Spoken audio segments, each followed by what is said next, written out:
Greetings, fellow wanderers, and welcome to my review of the Shire gift with purchase, Sméagol and Déagol. First off, this review's a little late because I had kind of written off getting this set, but I was at the LEGO store the other day after the Shire released, and they still had some of these sets. Plus, they had this sweet poster we'll talk about here in a minute.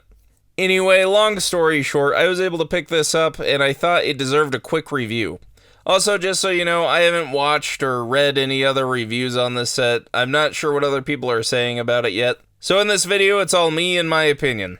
However, I am really interested to see how we as the community look back at this set collectively. First, before we get into the set, let's take a look at the poster LEGO's giving away at all physical LEGO store locations with any of the featured sets here. And of course, it does feature the three big Lord of the Rings sets that have come out in the past couple of years. Rivendell, the Shire, and Barad-dûr. The art style is awesome. It reminds me a little bit of the paintings included as stickers in the Rivendell set. I think this might be my favorite poster LEGO has done, at least recently. I particularly like the different textures. Just look at the red splotching on Barad-dûr. The only nitpick I have is I feel like the order of the sets is wrong. I don't think the Shire being in the middle makes too much sense, aside from it being the newest set to promote. I think it would make more sense for it to either be the first or last image. If it was swapped with Rivendell, it would kind of show the flow of locations from the story. If you swap it with Barad-dûr, then it's in the order of the set's release. I also do think that Barad-dûr would look best in the middle. If you're unable to go to any physical LEGO store location and buy one of these sets, I'm not sure how difficult it'll be to get your hands on it.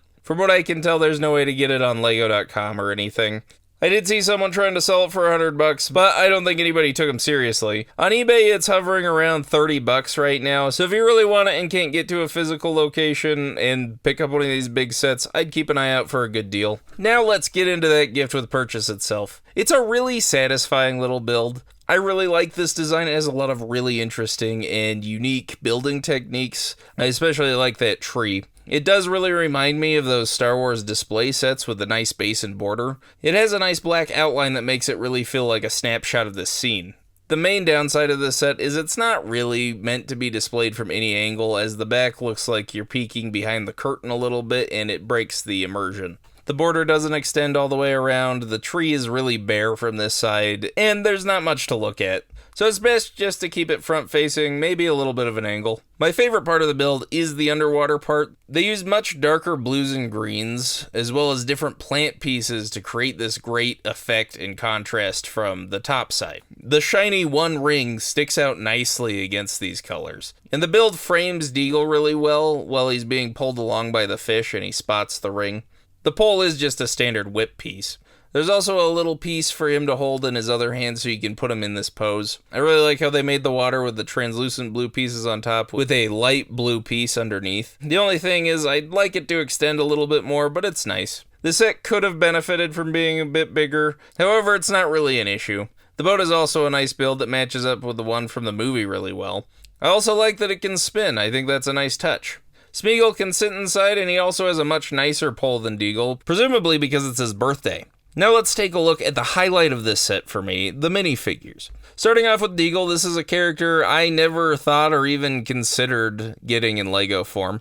If you put him in the Shire, he'd blend in with the hobbits perfectly. However, he's got enough personality to stand out on his own. I think that's just due to him being a very minor character that appears for one scene. On one side of his head, he's got a happy face, and on the other side, he's holding his breath, just like in the movie. He, of course, has the newer dual-molded short legs, and I believe this is Frodo's hairpiece, maybe in a slightly darker color. And yeah, he's a nice little figure. I like his printing a lot. You can see his overalls there, and I think the disheveled shirt looks awesome. Everything looks great. Overall, he's a really nice figure to have, but not an incredibly exciting figure. Moving on to Sméagol, I'm actually really impressed with this figure. I looked at his face print and thought, yeah, that's Andy Serkis, especially Andy Serkis from this scene. The designers did a great job of capturing that pre-ring Sméagol here. I also really love this unique torso. If it was an easier figure to get a hold of, I'd use it for a rogue or ranger in my D&D stuff. It has a nice, but obviously worn jacket, with a light blue scarf that adds a nice pop of color.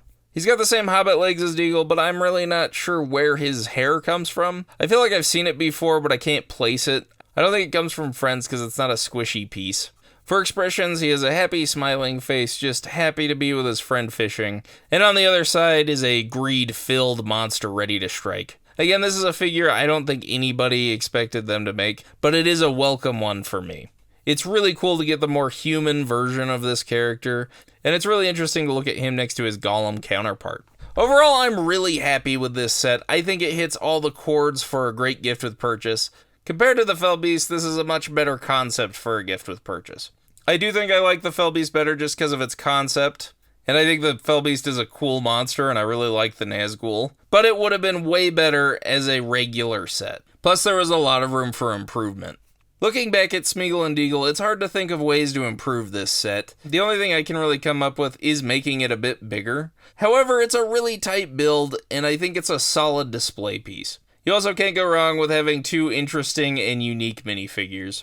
With all these factors considered, I don't think this needs to be a regular set. There is an argument to be made that it doesn't make much sense to be included with the Shire, but I can't really think of something better to include as a gift with purchase. The only thing that I can think of that makes sense is Gandalf's cart, and that's already included in the set. I don't think anyone was asking for this set, but it is a welcome surprise.